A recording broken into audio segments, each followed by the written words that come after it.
students, myself Rachna Vaz, and you are watching the series on respiratory system. This is my third lecture. For first and second you can see the description box. So let's start with our topic. The today's topic is respiratory system in human beings. The respiratory system in human beings. Respiratory system consists of many organs like nose, nostril, nasal passage, pharynx, larynx, trachea, bronchi, alveoli, and lots of diaphragm. So we will deal it one by one. The first is nose. Nose is the entrance of respiratory tract through which the air withdrawn inside the respiratory tract. Nose. At the interior side of the nose, two holes are there which are known as nostrils. Nostrils are the two openings which are present on the anterior side of nose. Then behind the nose there is a passage which leads to the mouth cavity, that is known as nasal passage. And nasal passage is equipped with fine hair as well as mucus. What is the function of this? To fine hair and trap any germs or any impurities which we inhale with air. And mucus soften the air, moisten the air, warm the air so that it can easily withdraw inside the respiratory tract. So basically air gets conditioned, gets cleaned in this nasal passage. Then from nasal passage air leads to the pharynx. Pharynx is a part of throat between the mouth and the windpipe. It is a part between the mouth and the windpipe, and it is a common passage for both respiratory as well as digestive tract, pharynx. Then next is larynx. Larynx is basically situated at the interior portion of trachea, and larynx is provided with two vocal cords. Two vocal cords which are made up of ligaments. When they vibrate, then sound is produced. So this is also known as sound box. As well as it is also known as Adam's apple. Then the next is larynx. After larynx it is trachea. The trachea is tube-like structure which is running through the neck towards the lungs. Trachea is a tube-like structure which is supported by incomplete C-shaped rings which are made up of cartilage, and hence they are known as ring of cartilage. It is very important structure here, and the question is being asked many times. What is the function of this ring of cartilage? They protect the trachea from collapsing when no air is present inside the tube. The ring are the structure, incomplete C-shaped ring which are known as ring of cartilage, and they prevent the trachea from collapsing when no air is present in the trachea. Okay, then next is trachea when enters into the lungs, it is divided into two parts which are known as bronchi. Bronchi is the plural word. The singular word is bronchus. When the trachea enters into the lungs, it is divided into two tube-like structures which are known as bronchi. And the bronchi then subdivided into many small tiny tubes which are known as bronchioles.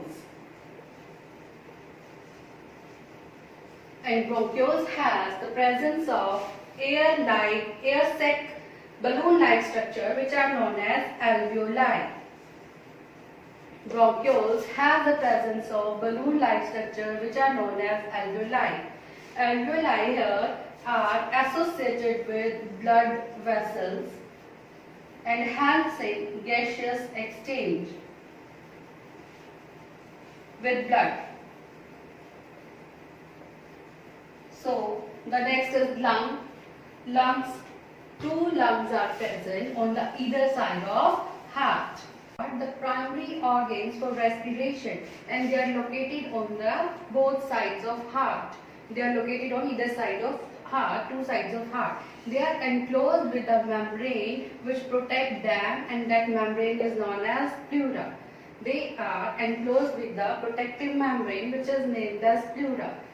Next, lungs help in gaseous exchange. For example, they help in capturing of oxygen from atmosphere and transfer it to the blood, and they help in the diffusion of carbon dioxide from blood to the atmosphere. They help in respiration, they help in gaseous exchange. The next is ribs. Ribs are made up of 12 pairs of bones which form a cage-like structure that is known as rib cage. 12 pairs of bones which form a rib cage, a cage-like structure that is known as rib cage. Intercostal muscle of this rib cage help in breathing. Contraction and expansion of this intercostal muscles, ribs get lifted, ribs get down, and so it helps in the breathing. Next, diaphragm. Diaphragm is basically a muscular partition. Muscular partition means made up of the tissue which is made up of muscles. Muscular partition between thoracic and abdominal cavity.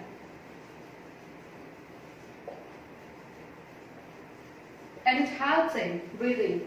It gets flattened and it gets contract. In this way, it helps in breathing. We will discuss in the mechanism of respiration. So all of these are respiratory organs which constitute the respiratory system. Now we are going to deal with the mechanism of respiration.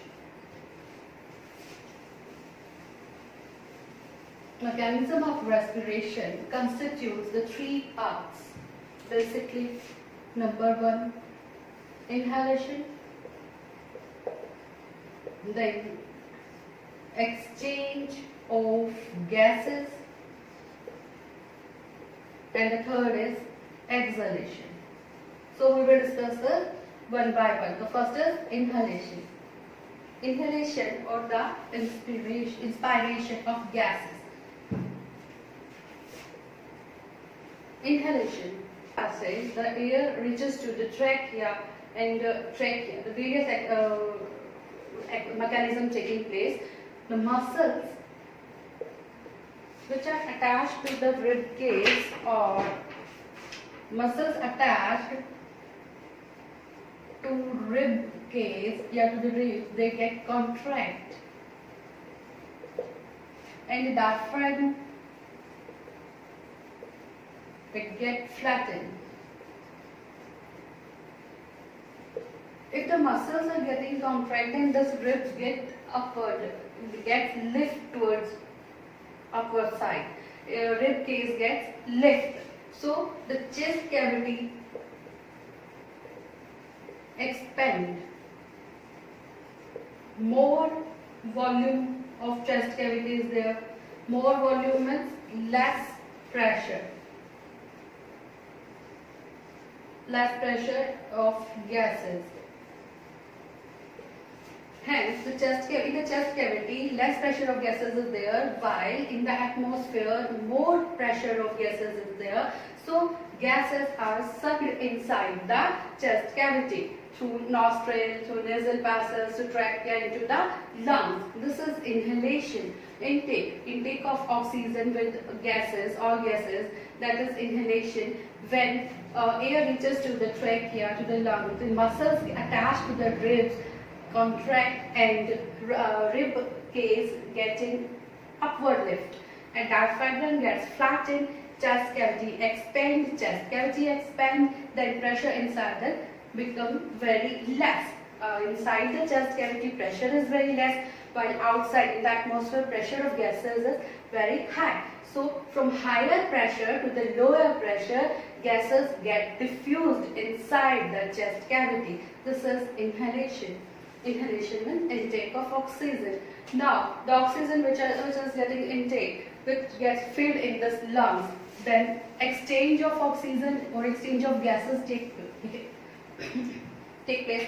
The second step is exchange of gases. The lungs gets filled up with oxygen which we intake. Lungs get filled with oxygen, and the alveoli, we discussed it now, we have discussed it now, the alveoli, the balloon-like structure which are present at the terminal of bronchioles. The alveoli have blood vessels at their ending. The alveoli are associated with the blood vessels. So air from here, alveoli, gaseous exchange take place. The wall of alveoli is very thick, which helps in gaseous exchange. Here, oxygen concentration is maximum, while in blood, oxygen concentration is minimum. From higher concentration to the lower concentration, oxygen diffused out. So, oxygen from alveoli diffuses into the blood. Oxygen from alveoli diffuses into the blood. In blood, a red color pigment is present which is known as hemoglobin. Hemoglobin is the part of the blood which helps in carrying the oxygen to all parts of the body. Oxygen gets mixed with this hemoglobin, make oxyhemoglobin, and this oxyhemoglobin reaches to the each and every part of the body, in each and every tissue of the body. So when the blood which contains oxygen reaches to the tissue, blood has maximum concentration of oxygen, while in tissue many chemical reactions are taking place. So carbon dioxide is maximum here. So diffusion of exchange of gases take place. From maximum concentration to the minimum concentration, oxygen diffuse inside the tissue, while from maximum higher concentration to the lower concentration, carbon dioxide moves out into the blood. So gaseous exchange take place here, and this is known as tissue respiration. This is known as tissue respiration. What happens when the blood filled with oxygen reaches to the tissue? Blood has maximum amount of oxygen, while tissue does not have any much amount of oxygen. Then oxygen from higher concentration moves towards the lower concentration. In tissue, many biochemical activities taking place. So carbon dioxide, the amount of carbon dioxide is maximum here. From tissue, carbon dioxide diffuses out into the blood. Oxygen moves in, carbon dioxide moves out. This is exchange of gases take place between tissue and blood, and this is known as tissue respiration. This is known as tissue respiration. Now the oxygen which gets in, oxygen which gets into the tissue, that mixes with the food in mitochondria and release energy. This process is known as oxidation of food in mitochondria to release energy. This process is known as cellular respiration. Cellular respiration. So, tissue respiration between tissue and blood, and cellular respiration is oxidation of food in mitochondria to release maximum amount of energy in the form of ATP. That is known as cellular respiration. And now, the carbon dioxide gets mixed into the blood, so it gets expelled out, reaches to the alveoli, and exhalation takes place. In the last step in the process is exhalation. Expelling out of carbon dioxide. Expelling out of carbon dioxide. From blood, which is filled with carbon dioxide, maximum amount of carbon dioxide is there. The alveoli diffuse into the carbon dioxide diffuse into the alveoli, then reaches to the trachea. Here, many processes are taking place. Diaphragm is getting relaxed. In the first case, inhalation, it becomes straightened. Now it becomes relaxed. When it gets relaxed, then the area of the chest cavity decreases. First of all, it gets straightened. So area gets increases, but now it gets relaxed. It comes into its own position. Then the area of the chest cavity decreases. diaphragm relaxed, and the muscles which are attached with the rib cage, they are relaxed. Muscles of rib cage, they are getting relaxed, and hence they result in increase in area. They result in decrease in area of chest cavity. Area decreases means pressure increases. Area decreases means pressure increases.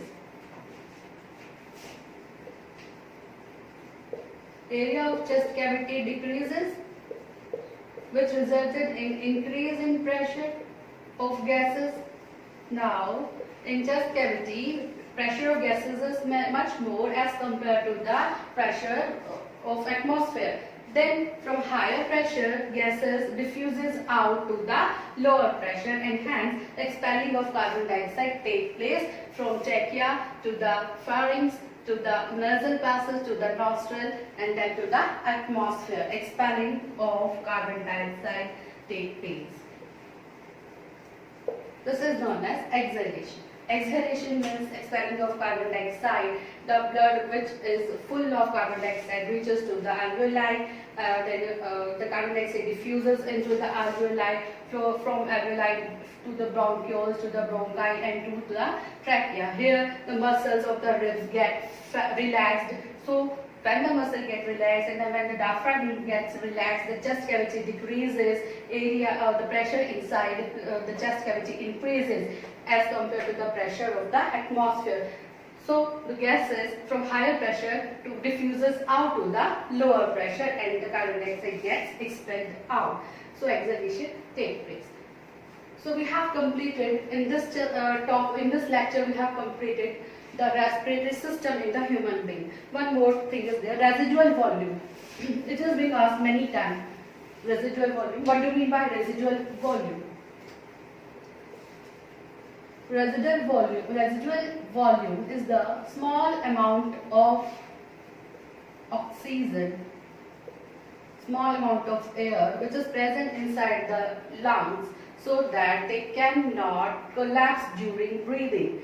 The minimum amount of air present inside the lung so that they cannot collapse, to prevent them from collapsing during breathing, that is known as residual volume. What is the breathing rate? Breathing rate means how many times we breathe in 1 minute. In adult, in normal adult, it is 15 to 18 times. The breathing rate is 15 to 18 times. So we have completed respiratory system in human being, and the next topic is transportation in plant. So stay tuned. So guys, share, subscribe, and like the videos. Share it to your friends also, so they get knowledge, so they get advantage of these lectures. Thank you.